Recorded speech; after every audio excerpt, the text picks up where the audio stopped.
Supreme court ने कहा है कि हिंदू विवाह कोई नाचने गाने या खाने पीने का मौका भर नहीं है, न ये कोई व्यापारिक लेन देन है। जब तक इसमें रस्में नहीं निभाई जाती तब तक इसे हिंदू मैरिज एक्ट के तहत वैध नहीं माना जा सकता है। जस्टिस बीवी नागरत्ना और ऑक्स्टिन जॉर्ज मसीह की बेंच ने कहा है कि हिंदू विवाह एक संस्कार और एक धार्मिक उत्सव है, जिसे भारतीय समाज के अहम संस्थान का दर्जा दिया जाना जरूरी है। कोर्ट ने यह बात 2 कमर्शियल पायलट्स के तलाक के मामले की सुनवाई के दौरान कही, जिन्होंने वैध हिंदू विवाह सेरेमनी नहीं की थी। इन कमेंट्स के साथ बेंच ने संविधान के आर्टिकल 142 का हवाला देते हुए कहा कि दोनों पायलट्स कानून के मुताबिक शादीशुदा नहीं हैं। इसके साथ ही कोर्ट ने उनके मैरिज सर्टिफिकेट को रद्द करार दे दिया। कोर्ट ने उनके तलाक की प्रतिक्रिया और पति व उसके परिवार पर लगाया गया दहेज का केस खारिज कर दिया। बेंच ने कहा कि शादी कोई नाचने गाने और खाने पीने का इवेंट नहीं है, ना ये कोई ऐसा मौका है जहां आप एक दूसरे पर दबाव डालकर दहेज और तोहफों का लेन देन करें, जिससे बाद में केस होने की संभावना रहे। विवाह कोई व्यापारिक लेन देन नहीं है। हम युवा पुरुष और महिलाओं से कहना चाहते हैं कि शादी के बंधन में बंधने से पहले विवाह संस्थान के बारे में अच्छे से सोच लें और यह समझने की कोशिश करें कि यह संस्थान भारतीय समाज के लिए कितना पवित्र है। ये ऐसा गंभीर बुनियाद इवेंट है जो एक पुरुष और महिला के बीच रिलेशनशिप को सेलिब्रेट करता है, जिन्हें पति पत्नी का दर्जा मिलता है, जो परिवार बनता है। यही परिवार भारतीय समाज की मूलभूत इकाई है।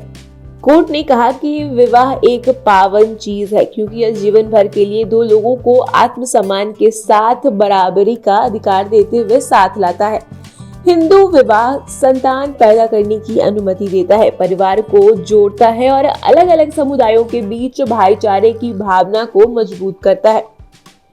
कोर्ट ने कहा कि हम चलन की निंदा करते हैं जिसमें युवा महिलाएं और पुरुष एक दूसरे के पति पत्नी का स्टेटस पाने के लिए हिंदू मैरिज एक्ट के तहत बिना विवाह संस्कार के कथित तौर पर शादी करते हैं। ऐसा ही दोनों पायलट्स के केस में हुआ, जो बाद में शादी करने वाले थे।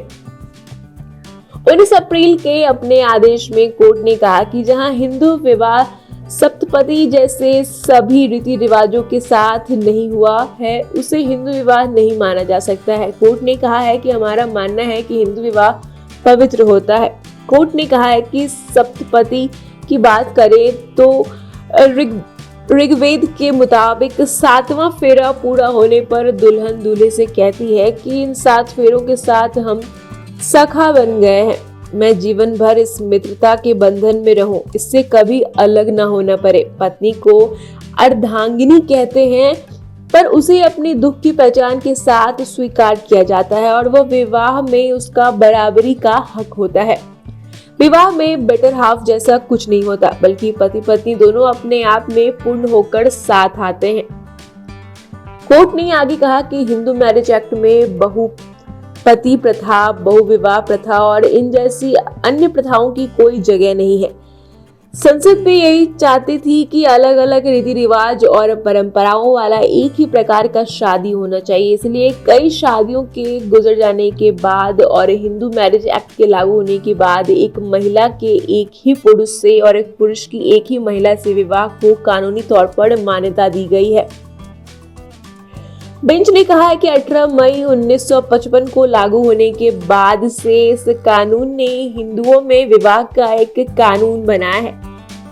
इसके तहत न सिर्फ हिंदू बल्कि लिंगायत, ब्रह्मो, आर्य समाज, बौद्ध, जैन और सिख आते हैं। जब तक दूल्हा दुल्हन इन रस्मों से नहीं गुजरे हैं तब तक हिंदू मैरिज एक्ट के सेक्शन 7 के तहत कोई हिंदू विवाह नहीं मानी जाएगी और किसी अथॉरिटी की तरफ से एक सर्टिफिकेट मिलने से दोनों पार्टियों को शादीशुदा होने का स्टेटस भी नहीं मिलेगा, न इसे हिंदू मैरिज एक्ट के तहत शादी माना जाएगा। कोर्ट ने कहा कि मैरिज रजिस्ट्रेशन के फायदे ये हैं कि इससे किसी विवाद की सूरत में प्रूफ के तौर पर पेश किया जा सकता है, लेकिन अगर हिंदू मैरिज एक्ट के सेक्शन 7 के तहत शादी नहीं हुई है तो रजिस्ट्रेशन करा लेने से विवाह को मान्यता नहीं दी जाएगी।